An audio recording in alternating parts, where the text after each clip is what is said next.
తెలంగాణ ఉద్యమం జరుగుతున్నప్పుడు అందరికంటే హైట్ కనబడేది మీరే. నాకు ఇప్పటికీ గుర్తుంది. ఇదే వైట్ షర్టు, ఇట్లే అదే బొట్టు, మీరు ఇట్లే గడిచిన 15, 16 ఏండ్లుగా. అసలు మీరు ఎవరో ఎప్పటి నుంచో అడుగుదామని అనుకుంటున్నా నేను. ఈ మధ్య సోషల్ మీడియాలో మీ గురించి తెలియకపోవచ్చు, కానీ మీరు మాట్లాడే సబ్జెక్టు చాలామందికి తెలుసు. మీ నేపథ్యం ఏమిటి? మాది యాక్చువల్గా వరంగల్, ముచ్చర్ల, మా ఊరు ముచ్చర్ల. హన్మకొండ పక్కకే కాకతీయ యూనివర్సిటీని ఆనుకొని ఉంటుంది మా ఊరు. నేను స్కూలింగ్ 7th వరకు వరంగల్లో చేసిన. దాని తర్వాత 8th నుంచి ఇక్కడ సెయింట్ పాల్ స్కూలు హైదర్గూడలో ఉంటుంది. దాని తర్వాత ఇంటర్మీడియట్ ఇక్కడనే, డిగ్రీ ఇక్కడే. తర్వాత MBA university Osman university, MBA marketing, MBA finance చేసిన. మా అప్పుడు అడిషనల్ ఎలెక్టివ్స్ డైరెక్ట్ లేకుండా ఇంకొక ఇయర్ తీసుకొని మార్కెటింగ్ అండ్ ఫైనాన్స్ చేసిన. తర్వాత PhD ఇక్కడే చేసిన. కొంతకాలం పోస్ట్ డాక్టర్ల గురించి స్టాన్ఫోర్డ్ సైడ్ అటు ఎందుకంటే ఇంటర్నేషనల్ కాన్ఫరెన్సెస్ అటు ఇటు పేపర్ ప్రజెంటేషన్స్ ఇవన్నీ PhD క్యాంపస్ ఇక్కడనే ఉస్మానియా క్యాంపస్లోనే PhD చేసిన. విద్యార్థి సంఘం? నాకే విద్యార్థి సంఘం లేదు. ఫస్ట్ నుంచి నేను ఇండిపెండెంట్గానే ఉన్నా. ఎప్పుడు స్టూడెంట్ డేస్లో. కాకపోతే పిలుపులు బాగా వచ్చేటి. ABVP నుంచి ఉండే, NSUI నుంచి ఉండే. NSUI అయితే నేను డిగ్రీ చేసేటప్పుడే సిటీ హైదరాబాద్ ప్రెసిడెంట్ ఇస్తాం అన్నప్పుడు AV కాలేజీలో ఉండే, బాగా యాక్టివ్గా తిరిగేది. అంటే రిజెక్ట్ చేసిన. నాకెందుకు పోయిన తర్వాత ఆ వాతావరణం చూసి నచ్చలే. అప్పుడు సుధాకర్ రెడ్డి అనుకుంటా, if I'm not wrong, Sudhakar Reddy అనుకుంటా, పొంగులేటి ఆయన ఉండే అనుకుంటా ఎమ్మెల్యే క్వార్టర్స్లో. ఇప్పుడు అందరు మా గ్యాంగ్ అంతా కలిసి తీసుకొని పోతే నేను డిగ్రీ 2nd ఇయర్ ఉన్నప్పుడు అనుకుంటా, కానీ జాయిన్ కాలేదు. నాకు నచ్చలేదు అది. తర్వాత డిఫరెంట్ ఆర్గనైజేషన్స్ ఉన్నా కానీ కాకపోతే సెల్ఫ్గా బాగా యాక్టివ్గా తిరిగేది.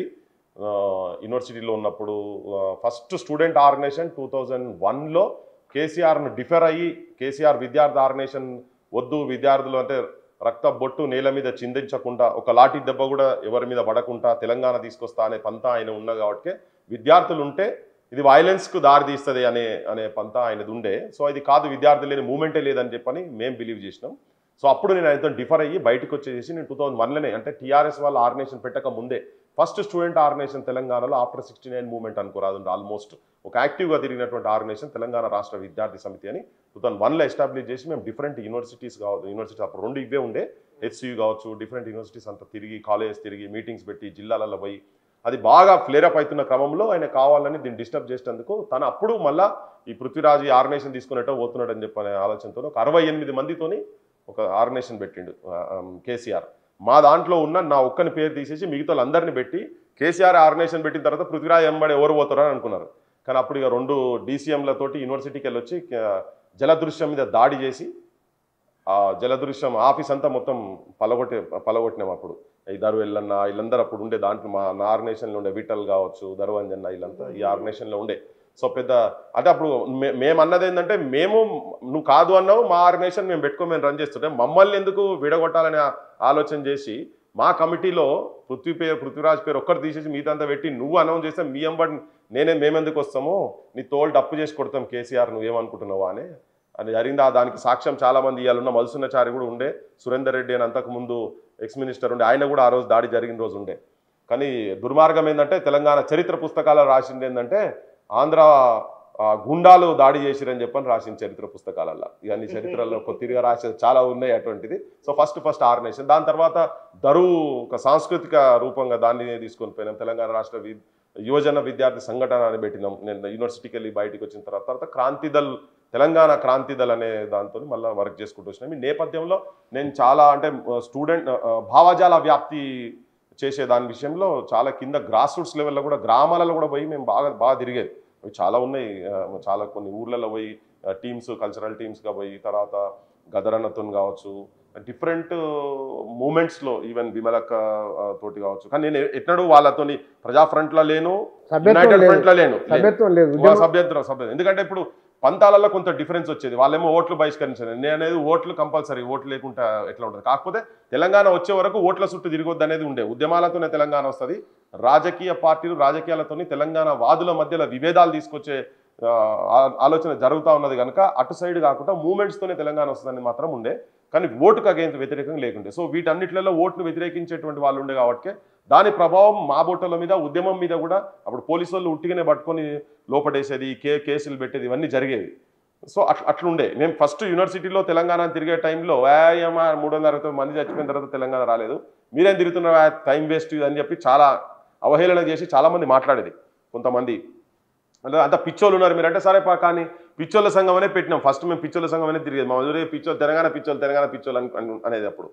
సో అట్లా ఒట్టుకో నేపథ్యం అట్లా వచ్చుకుంటూ వచ్చి దీనంతటికీ కారణం మళ్ళీ అగైన్ వెనకపోతే దీనికి మొత్తం స్ఫూర్తి ఏదున్నా కానీ మా ఫాదర్ మా నాన్న. సో అక్కడి నుంచి వచ్చినది పొద్దున్న లేసే మాకు మా ఇంట్లో ఇదే చర్చలు జరుగుతూ ఉండే. అట్లా మీ నాన్నగారి నుంచి ఎట్లా స్ఫూర్తి పొందిన మీరు? మా నాన్న యాక్చువల్గా మీకు జనరల్గా జనానికంతా తెలిసేది ముల్కీ నాన్ ముల్కీ ఉద్యమం idli sambar go back movement 1952 వరంగల్లో స్టార్ట్ అయిందని తెలుసు.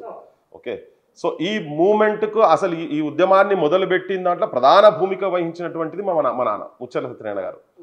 ఓకే, అయితే యాక్చువల్గా 52 కన్నా ముందే అక్కడ జస్వంత్ చౌదరి వచ్చి అంటే మిలిటరీ యాక్షన్ తర్వాత వచ్చిన తర్వాత అక్కడ అందరినీ మొత్తం కలెక్టర్లతో సహా ఎంఆర్ఓలను కావచ్చు అంటే రెవెన్యూ డిపార్ట్మెంట్లకు సంబంధించిన ఈవెన్ జడ్జిలను కూడా అప్పుడంతా ఫార్సీ ఉర్దూ మీడియం ఉండే వీళ్ళందరినీ తీసేసి ఇంగ్లీష్ రావాలని చెప్పని ఇంగ్లీష్ వాళ్ళని పెట్టాలని చెప్పని అందరినీ ఆంధ్ర ప్రాంతంలోకి వెళ్ళి తీసుకొచ్చి ఇక్కడ అపాయింట్మెంట్స్ చేసిండు ఆయన మొత్తం.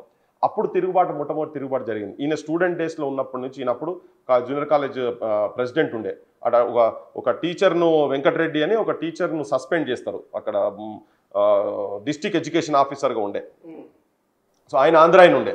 ఆయన వచ్చింది ఇక్కడ దొంగ సర్టిఫికేట్కి వెళ్ళి వచ్చింది. అప్పుడు ఒక 180 మంది టీచర్లను రిమోట్ ప్లేసెస్కు ట్రాన్స్ఫర్ చేసి ఆంధ్ర నుంచి ఇక్కడికి మెయిన్ పోస్టులు తీసుకొచ్చి పెడితే అది ఒక పెద్ద ఉద్యమంగా దారితీసింది. అప్పుడు ముఖ్యమంత్రి మీద తిరుగుబాటు చేసారు. సో అప్పుడు వీళ్ళు first idli sambar go back movement non Mulki go back movement అని అది దానికన్నా ముందు జరిగిన స్టోరీస్ చాలా పెద్దగా ఉంది.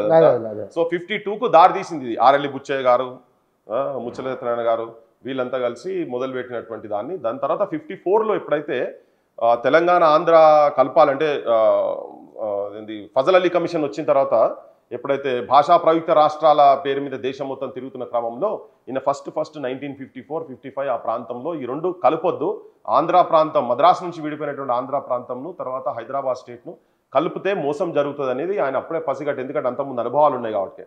తెలంగాణ సోదరా తేల్చుకో నీ బ్రతుకు మోసపోతీవ నీవు గోసపడుతావు, చావు బ్రతుకుల మధ్య సాగుచున్నది నావ ఏదరికి చేర్చేవో సోదరా నీ నావ, ఆదృత కలిసి నీ వడుగంటి పోతావో ప్రత్యేకమయ్యుండి ప్రగతి సాధిస్తావో ప్రతిభ చూపిస్తావో, తెలంగాణ సోదరా తేల్చుకో నీ బ్రతుకు మోసపోతీవ నీవు గోసపడుతావు అని. భాషా ప్రయుక్త రాష్ట్రాలని చెప్పిన లింగ్విస్టిక్ స్టేట్స్ అన్నారు కదా.